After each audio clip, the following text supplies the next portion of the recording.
উপস্থিত আছেন সকলের সাথে পরিচয়। প্রথমে আছেন মহুয়া গঙ্গোপাধ্যায়। নমস্কার দিদি।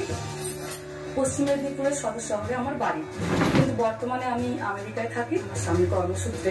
এতদিন অবধি জীবনটা মোটামুটি একজন সাধারণ যেরকম একজন ভারতীয় নারীর জীবন হয় সেরকমই ছিল, কিন্তু গত 2-3 বছরের আমার একটি ক্ষুদ্র প্রচেষ্টাতে কিছু মানুষের মনে আমি এখন অল্প নিজের ভালোবাসার জায়গা করতে পেরেছি। ভালোবেসে আমাকে অনেকে মহুয়া দি বলে, অনেকে আবার বাড়ির মেয়ে বলেও ভাবে। আমি একজন কন্টেন্ট ক্রিয়েটার, ইউটিউবার বলা যায়। তো আমার ফেসবুক ইউটিউব মিলিয়ে মোটামুটি 22 লক্ষ সদস্যের একটি পরিবার। বাহ, ভেরি গুড। কি নাম দিয়েছেন চ্যানেলের? চ্যানেলের নাম হলো প্রবাসে ঘরকন্যা। নমস্কার, কেমন আছেন সবাই? প্রবাসে ঘরকন্যা একটি ভ্লগে আপনাদের স্বাগত জানাই। আজ শুক্রবার, বিকেল এখন 4টে। ছেলেমেয়েরা স্কুল থেকে বাড়ি চলে এসেছে। রামার উপরে দায়িত্ব করেছে সবজি তোলা। খুব পপুলার পেজ, আমরা সবাই জানি। অসংখ্য ধন্যবাদ।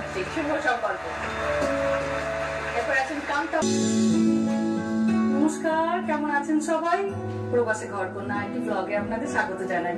তবে আজকে আর ব্লগে নয়, আজকে দেখুন দেখি এই সেটটা চিনতে পারছেন কিনা। প্রত্যেকটা বাঙালি আমরা এই সেটটা চিনি। ঠিকই ধরেছেন, আজকে আমরা দিদি নাম্বার 1-এ স্টেজে আছি। আর সামনের ওই প্রিয় মানুষটিকে একটু জুম করি, তাহলে আপনারা আরো স্পষ্ট দেখতে পাবেন। এই দেখুন, চিনতে পারছেন কিনা? আমাদের রচনা দি, সকলের ভারী প্রিয়, ভীষণ পছন্দের আমাদের একজন মানুষ। আপনাদের মহুয়া এসছে আজকে প্রবাসে ঘরকন্যা থেকে পশ্চিম মেদিনীপুরকে রিপ্রেজেন্ট করতে। বড়দের কাছে প্রণাম আর ছোটদের কাছে শুভেচ্ছা চাইছি, আমার জেলাটিকে যেন আমি ফাইনালে নিয়ে যেতে পারি। আর মহুয়াদিকেও আজকে আমরা এখানে পেয়ে খুব খুশি। অসংখ্য ধন্যবাদ।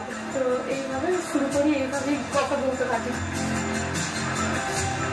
আজকে তুমি এত দূরে চলে গেছো, কি মিস করো নিজের গ্রামে? সবই মিস করি, সবটাই তো এখানে। মা বাবা, শ্বশুর বাড়ি, ভাই বোন, আমার পাড়া, স্কুল, চেনা রাস্তা, অলি গলি, সব। খাবার দাবারটা একদম আমার মায়ের হাতের রান্না আমি প্রচন্ড মিস করি। হ্যাঁ, আমি খুব মিস করি আমার মেদিনীপুরের ফুচকা। কারণ আমি বহু জায়গায় ফুচকা খেয়েছি, আমার মেদিনীপুরের মতো ফুচকা আমি কোথাও খেতে পারি না। ফুচকা ক্যালিফোর্নিয়াতে 500 টাকায় 5টা।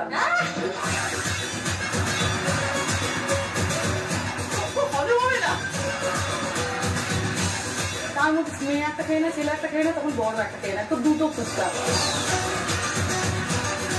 ভীষণ রকম ভাবে ভালোবাসি মেদিনীপুরে ফিশ ফ্রাই যেগুলো হয়, ভীষণ খেতে ভালোবাসি। কিন্তু ওখানে গিয়ে আর পাই না। যারা আমাদের থেকে আরো আগে গেছেন তারা বলে যে এখানে পাবি না, শর্টকাট রাস্তা হচ্ছে বাজার থেকে ফিলে কিনে